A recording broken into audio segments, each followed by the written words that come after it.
maka tak sayang. Apa kebalik ya? Tak kenal dulu, tak kenal maka tak sayang maka tak cinta. Bagaimana kita bisa cinta kepada Islam ketika kita nggak kenal apa itu Islam? Karena kita nggak kenal Islam maka kita nggak sayang kepada Islam. Karena nggak sayang nggak timbul rasa cinta. Maka Islam hari ini banyak yang mengaku sebagai umat Islam, tapi memperlakukan Islam itu seenaknya sendiri saja, semaunya dia saja. Sama kepada Rasulullah pun demikian. Kita kenali Rasulullah, kita hadirkan rasa sayang, kita hadirkan rasa cinta. Orang kalau udah cinta, apa saja akan dia lakukan demi yang dia cinta. Kenapa dulu sahabat sanggup berjuang bersama Rasulullah, mempertaruhkan nyawanya? Karena cinta.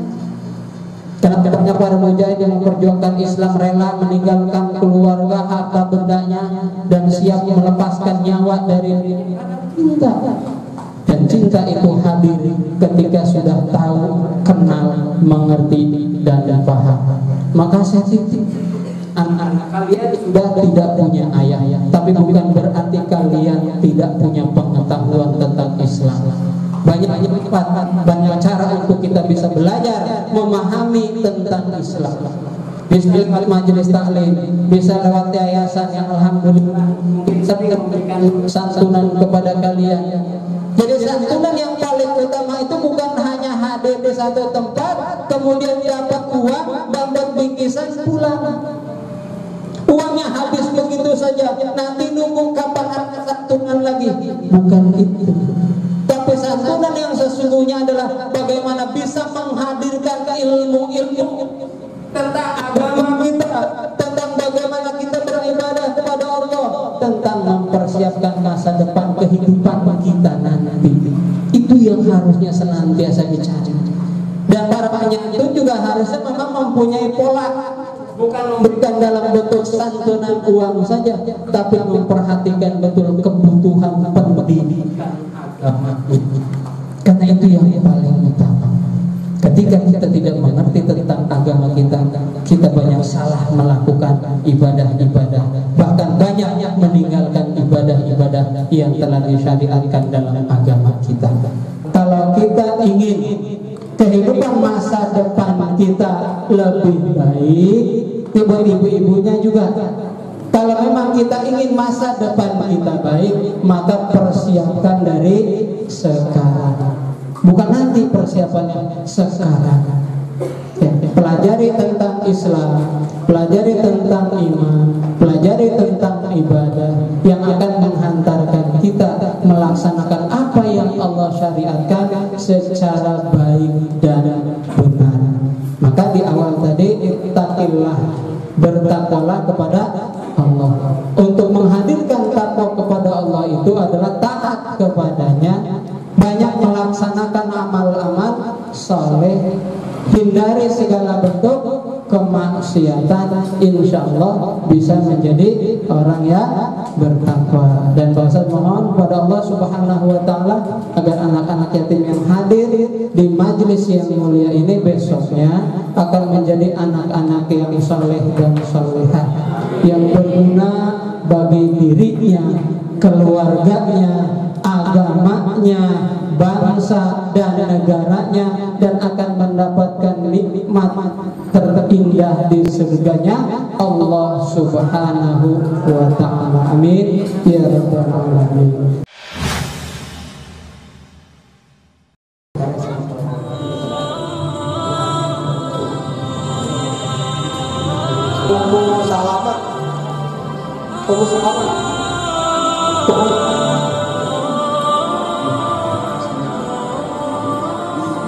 Kemudian Raidah kuliah sifat SMA pesantren. Abdul Rafiq kedua.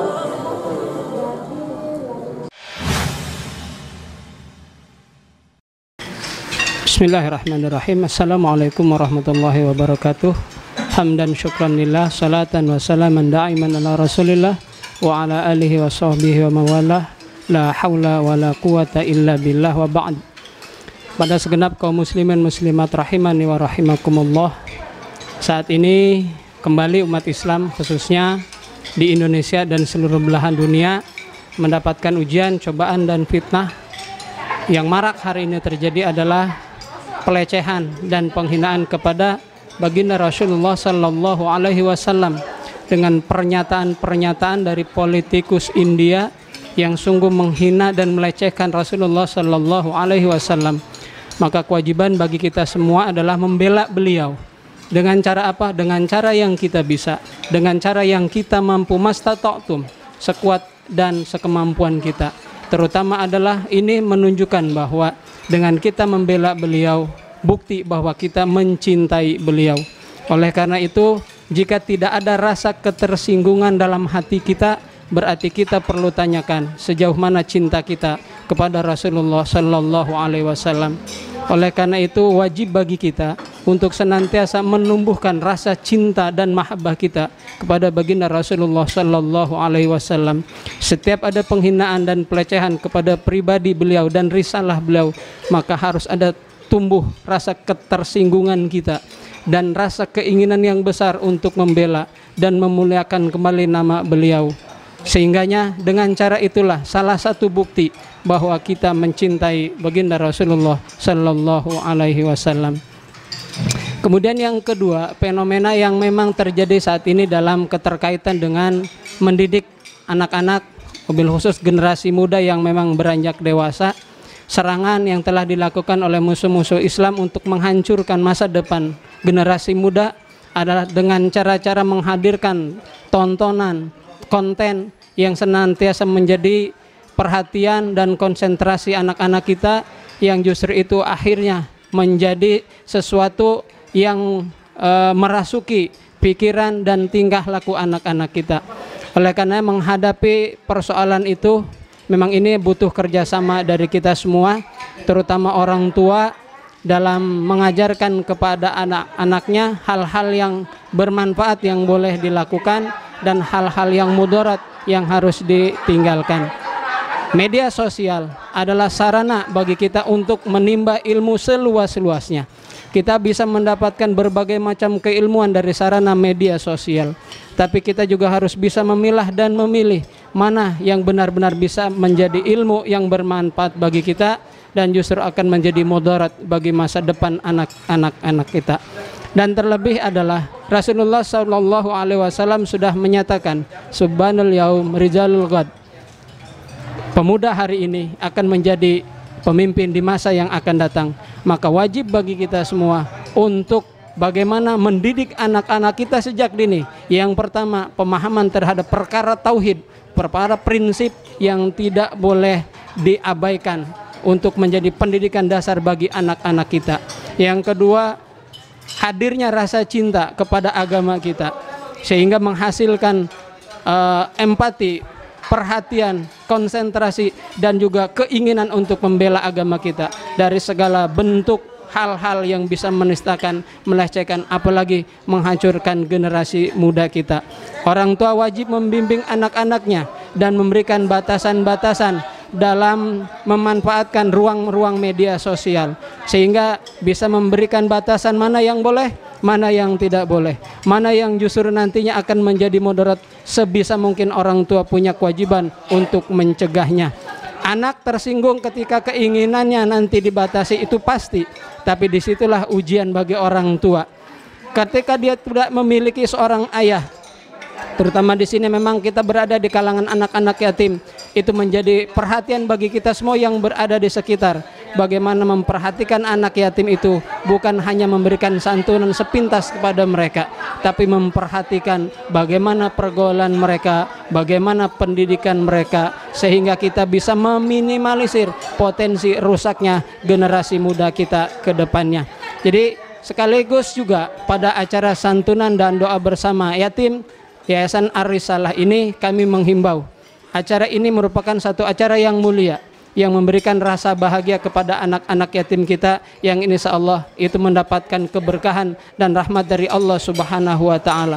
Tapi di samping itu, kegiatan-kegiatan yang menghadirkan anak-anak yatim haruslah diisi dengan pemahaman-pemahaman yang menimbulkan rasa cinta, kasih sayang, baik kepada sesama, kepada dirinya sendiri, kepada agamanya, dan persiapan hidupnya di hari yang akan datang. Karena kalau santunan dalam bentuk materi saja biasanya akan habis. Tetapi ketika kita menyantuni rohani mereka dengan pemahaman-pemahaman agama, dengan membacakan dan mengajarkan kepada mereka ayat-ayat Al-Quran, dengan memberikan pendidikan-pendidikan dan pemahaman-pemahaman untuk ia bisa menjadi anak-anak yang soleh dan solehah, itu juga menjadi tanggung jawab kita bersama. Maka saya di sini dalam kegiatan santunan dan doa bersama anak yatim Yayasan Ar-Risalah memohon kepada Allah Subhanahu wa taala agar Allah senantiasa membimbing, memberikan kekuatan, kesabaran kepada Yayasan Ar-Risalah untuk terus berpartisipasi dalam membantu dan memberikan bantuan kepada anak-anak yatim dan duafa.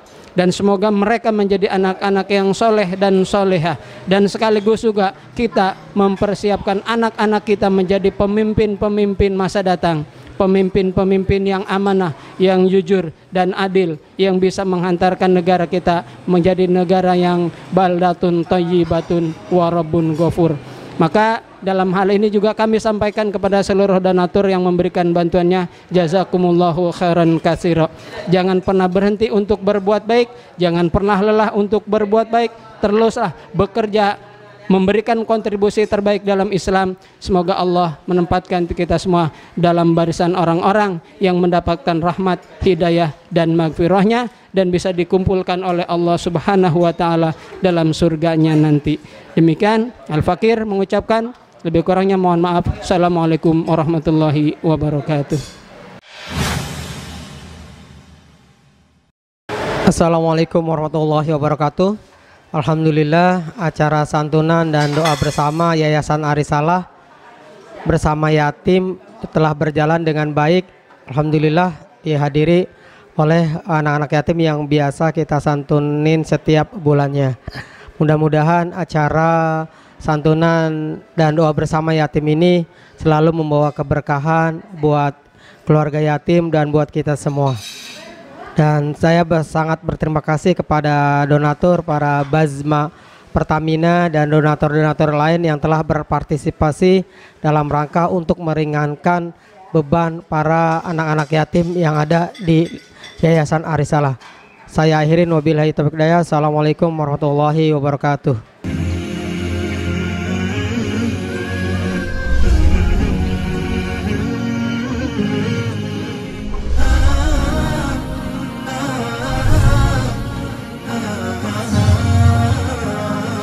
Umat TV, cahaya umat dan bangsa.